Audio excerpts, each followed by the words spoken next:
It's kind of an interesting story. Interdigital, the company I work for,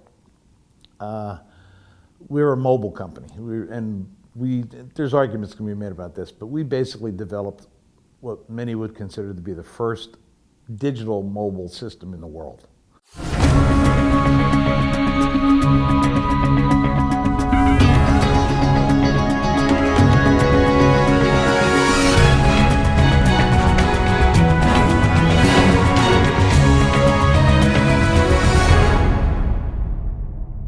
3G started up and we said, hey, they're going to go CDMA. We know they're going to go CDMA. So we got re-involved in the standards process. And by that time, I used to be the head of engineering, and I'd gotten out of the engineering, was over running sales and things of that sort, and marketing and that kind of stuff. And I almost retired at that time.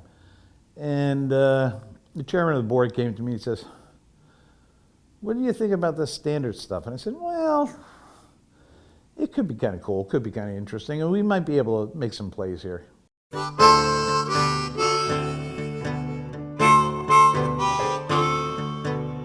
So we kind of jumped back into it and on the 3G mobile side of it, and managed to be fairly successful in the course of that first year. So it kind of grew from that time, and I took over the standards area for the company, and I just kind of expanded it and grew it, and eventually ended up in the IEEE 802 arena, wireless LAN and all that.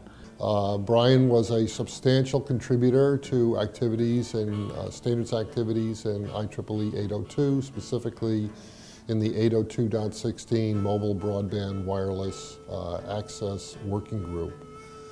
Brian's contributions helped develop a substantial portion of that standard. We were seeing how wireless LAN was going into cell phones, and we were doing cell phones. So, and we thought there was a lot of stuff that could be done, as an integration of the two. Hired a number of people and, convinced engineers that, hey, there's more to this than just, the slide rule calculator kind of stuff or simulations on computers. And, it just kind of blossomed from there. He was leading a couple hundred people in the development of that major amendment to the standard.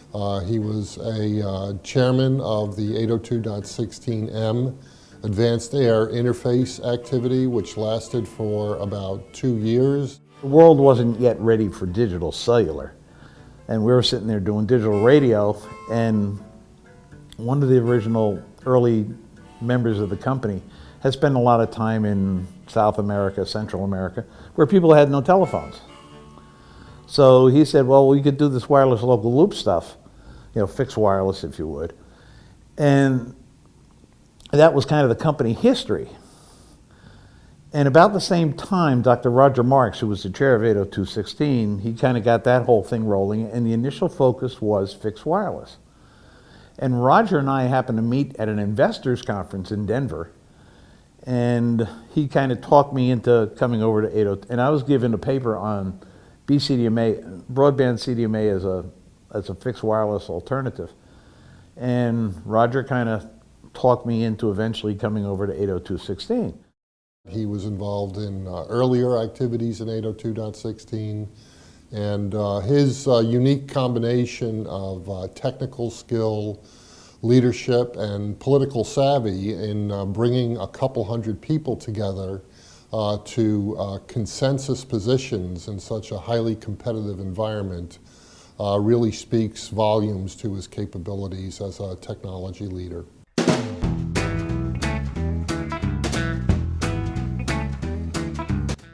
For whatever reason, I was fairly good at managing to get people to agree. There's a lot of games that get played in standards, a lot of political games and things of that sort. And it is not a technical business. I mean, people think it's a technical business, but it really isn't. It's a political business. Because you're sitting there, at times we had 400 people in the meeting from 100 different competing companies, and you're trying to get them all to come together and say yes. And the important thing in getting standards is to get people to agree.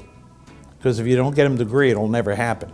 It was a very large effort. There were over 200 people participating in the activity, dozens of companies, and it took several years to complete the activity. A very large, expansive set of changes to the 802.16 baseline interface to facilitate high-speed mobile wireless communications. That was a unique challenge that Brian was able to step up to and handle extremely well. I liked doing it. It was great people. The people were fantastic. Even though, you know, some were from Huawei, some were from Motorola, some were from Intel, wherever it may be, and, you know, totally different agendas. Ultimately, they all work. I mean, the whole point of a standard is for everybody to work together to a common base. So you have a market. And if you don't get to the standard, you don't get to a market. And that's the common goal. And you just have to keep people's minds in that regard. Standards create a market. I mean, talk about Wi-Fi. I'll just use that because that's one everybody knows.